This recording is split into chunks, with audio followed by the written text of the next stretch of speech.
Salut la team lactée! Alors je me suis dit qu'aujourd'hui on allait se faire une petite vidéo légère mais instructive.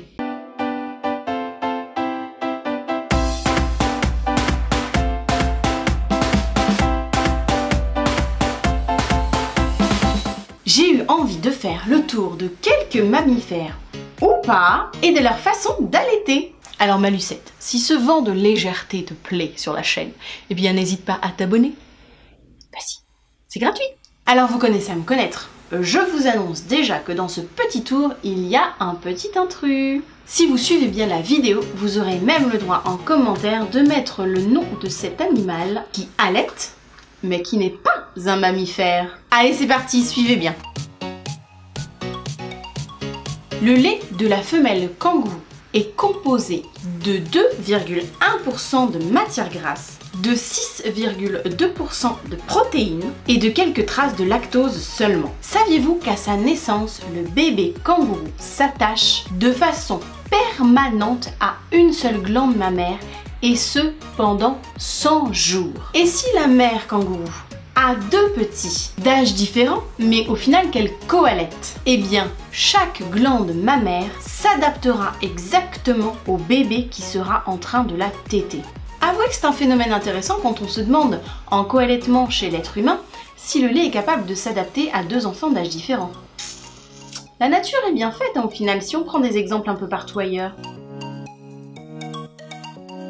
Le lait de la femelle éléphant est composé, lui, de 15% de matière grasse, de 5% de protéines et de 3,4% de lactose. Un éléphant vit environ 50 à 60 ans et il atteint sa pleine maturité vers l'âge de 14 ans. L'éléphanteau tète le lait de sa mère pendant environ 2 ans. Vers l'âge de 4 ans, son alimentation est de plus en plus variée et il dépend déjà beaucoup moins du lait de sa mère. Il est habituellement complètement sevré vers l'âge de 5 ans. Encore une fois, c'est intéressant à observer quand on se demande quand va intervenir le sevrage naturel chez les petits de l'espèce humaine.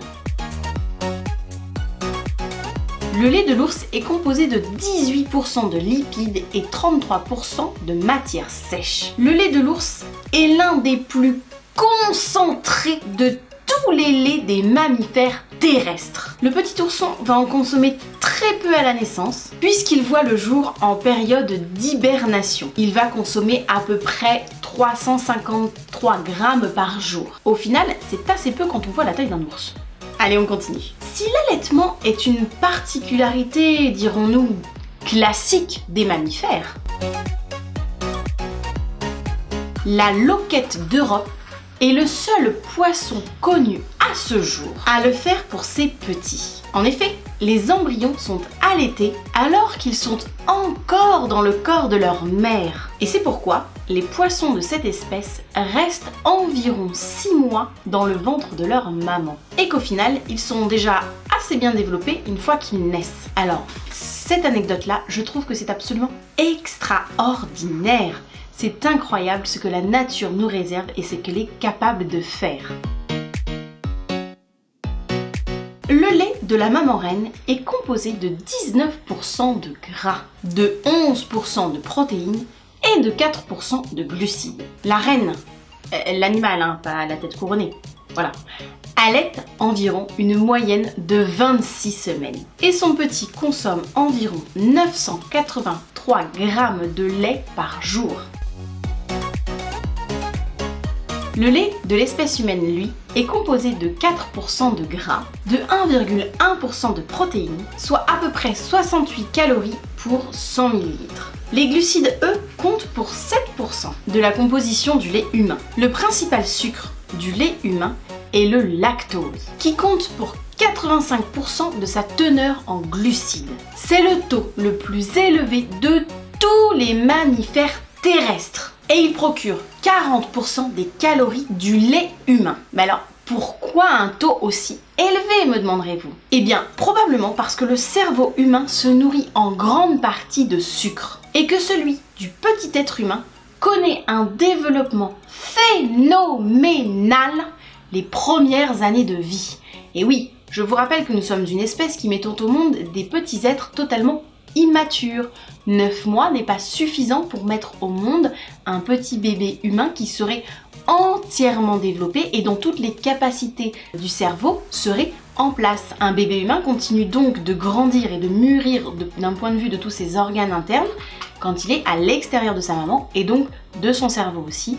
Et c'est pour ça qu'on a besoin de consommer beaucoup de sucre pour aider notre cerveau à se développer.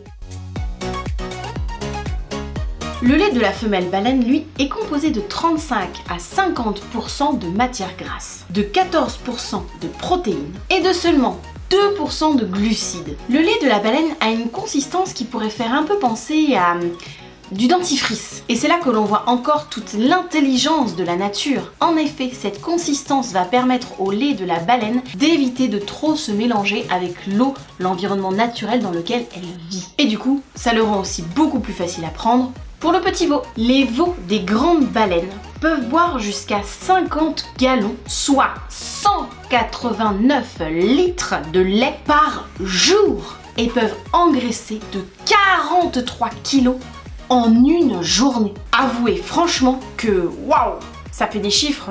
Tu m'étonnes que les baleines elles sont aussi grandes. Font pas semblant de manger celles-ci, hein. Ah, l'ornithorynque. L'ornithorynque est bel et bien un mammifère, mais il est l'un des seuls à pondre des œufs. Et c'est aussi l'un des rares à allaiter ses bébés sans mamelles. En effet, la mère n'ayant pas de tétine, les petits excitent la peau de son ventre à l'aide d'un petit bourgeon de chair ou caroncule situé sous leur bec. Et étrangement, du lait venant de 100 à 200 glandes mammaires tubulaires, formant alors un amas de 15,5 cm environ de long sous la peau, commencent à suinter par autant de pores indépendants. Les petits sucent alors les pinceaux des poils qui guident le lait maternel. Alors ça aussi, je trouve que c'est un phénomène extraordinaire de la nature. C'est incroyable. Je suis toujours émerveillée par la nature. C'est fou ce qu'elle peut faire. Surtout quand il s'agit de la survie et de nourrir ses petits. Et d'ailleurs, pendant cet allaitement particulier, la mère mange son propre poids en aliments par jour pour fabriquer un lait contenant 60 fois plus de fer et 4 fois plus d'aliments solides que le lait de vache. Si bien qu'en environ 17 semaines, les petits atteignent 30 cm et s'aventurent à l'extérieur du nid avec leur mère pour apprendre à nager et à chasser. Et voilà, je ne sais pas pour vous, mais moi parfois j'aime bien revenir aux origines de l'allaitement, à son aspect autant anthropologique que zoologique. Je trouve que ça fait du bien de replacer l'allaitement dans son contexte entièrement naturel dans une société qui va parfois un peu trop vite. Car oui, nous sommes des mammifères et en tant que tels, nous allaitons ou pouvons allaiter nos bébés. Si certes, il y a des exceptions et aujourd'hui nous pouvons faire un choix si tant est qu'il soit éclairé, l'allaitement est un acte, un comportement, un produit complètement naturel et ce depuis la nuit des temps. Et ce qu'il y a de bien aujourd'hui, c'est que nous avons la possibilité de nous faire accompagner, de nous faire entourer, quelles que soient les spécificités que nous rencontrons, quelles que soient les difficultés que nous rencontrons, qu'elles soient physiologiques ou qu'elles soient tout simplement dues à un environnement externe. Aujourd'hui, nous pouvons être accompagnés pour mener un allaitement le plus serein possible et le plus long possible.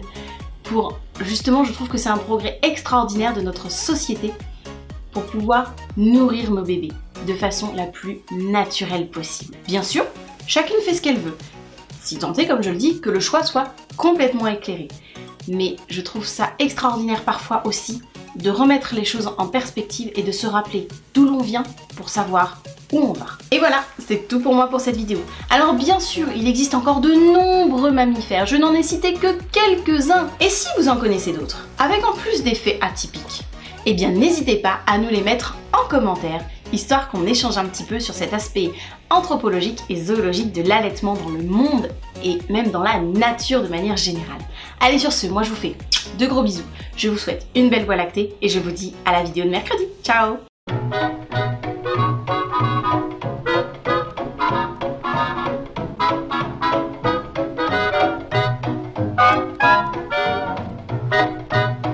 Puisqu'il voit le jour en période d'inherbation, bien sûr, d'hibernation. Oh la vache! Ah!